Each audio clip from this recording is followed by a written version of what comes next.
మాదారం ఏమవుతుంది నీకు?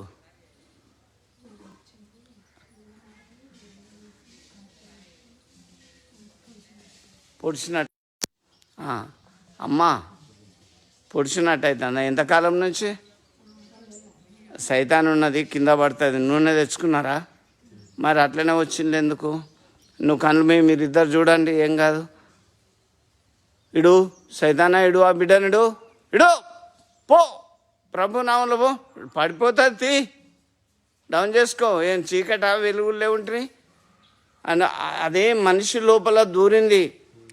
అందుకే ప్రభుని తెలుసుకోండి, నమ్ముకోండి. నేను ఇప్పుడు ఇక్కడి నుంచి మాట్లాడినా మీ ఊరు మాదారమా, అక్కడ పడుతుంది. ఆమె లోపల పిలువు, మాట్లాడుతుందేమో. గట్టిగా పిలువు. ఎందుకు పడ్డావని అడుగు.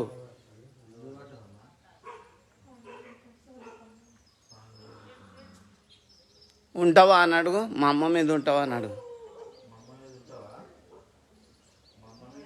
గట్టిగా అడుగు.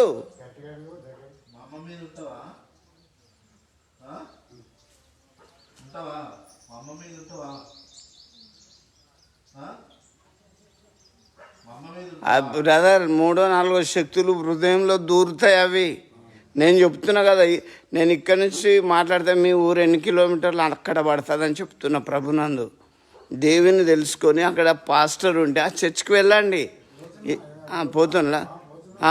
ఎందుకంటే ఇలాంటి శక్తులు అనేటివి ఉన్నాయనేది మనకు క్లియర్గా కనబడుతున్నాయి. ఏం పేరు నీ పేరు? నీ పేరు సంపత్. మీ ఇంటి పేరు అర్రూరి. అమ్మకు పోయి నూనె రాయండి, అట్లా రిలీఫ్ అవుతుంది. ఓకే, ప్రార్థన చేస్తా. జీవం కలిగిన దేవానికి స్తోత్రం. అమ్మకు మంచి ఆరోగ్యం, స్వస్థత దయచేయండి. శోధన బలహీనతల నుంచి విడిపించమని యేసు నామములో ప్రార్థిస్తున్నాం తండ్రి, ఆమెన్. అమ్మ లే, మీరు పట్టుకో, కాకు లేతుంది. లే అమ్మా, హల్కగా అయిపోతుంది.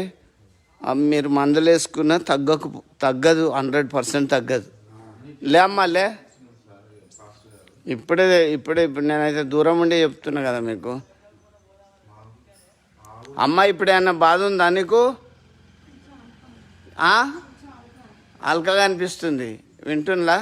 కన్నులారా చూసిండ్రు, చెవులారా విన్నారు. దేవుని మర్చిపోకండి, ప్రార్థన చేసుకోండి. 3 ఉంటాయి, అవి మాట్లాడతాయి. ఊపుతుంది కదా అమ్మ, అది వదలాలి. కాదు, ఇప్పుడు కాదు, పో.